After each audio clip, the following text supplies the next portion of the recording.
Let me tell you about this lady who thought her Uber driver was kidnapping her.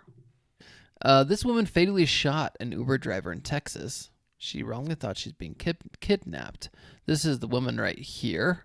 Did she call the Uber? She looks sad. She did call the Uber. She was visiting her boyfriend in El Paso, Texas, when she shot this driver. She told the driver where she wanted to go, but according to the complaint that's been filed against her, she saw traffic signs on the freeway that said Juarez, Mexico. Okay, so when I go down to my in-laws' house, there's a traffic sign that says Las Vegas. I'm telling you, it's gonna be Las Vegas in like 280 miles. Like, go this way. So she saw a Juarez, Mexico sign, and then during her ride, and falsely believed she was being kidnapped and taken to Mexico. Why didn't she just say, "Let me out"? Like, she didn't say a single word to this dude. El Paso and Juarez are basically one city divided by the U.S.-Mexico border. But she didn't even say anything to the guy. Maybe she just pulled out her gun. She just pulled out her gun and shot him. The vehicle then crashed into roadway barriers before coming to a stop on the freeway.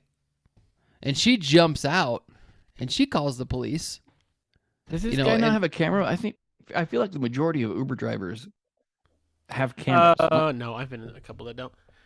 Listen, I'll tell you. Before calling 911, she took a photo of the guy that she shot and she sent it to her boyfriend via text message. I'm assuming she said, "This guy tried to kidnap me." Yeah. So she's going to jail. Well, I guess that's bad for the Uber driver. She probably Me too, unless he was actually trying to kidnap her. He wasn't. He was just a dude. He was just a dude. He wasn't. I bet you they could make a podcast on Uber driver experiences people have had. You know. Ooh. They have lots of YouTube videos about it. They're pretty. I had one once called Ubercast, where I was with Greg, my brother-in-law, in Pennsylvania, and we're picking up my truck, and we need to take an Uber. And we're sitting there, and it says a white van's coming to pick me up, right? And we see we're up kind of on a hill. We see the white van come, and it pulls off on the side of the road, and it stops. And the guy gets out, and he just starts smoking. It took like 10 minutes of watching him smoking, and then he got in his car, and he came up and picked us up. And it's the trashiest van you've ever seen in your life. And I was like, I think we're going to get murdered. I think he's taking us Rex? to like Rex Off van, right? Big old heavy metal sliding door is like scary. We got in it and it's like his windows are down, but like, oh, it smells so bad in there. And he was like taking the wrong route to where we're going. Eventually he got there.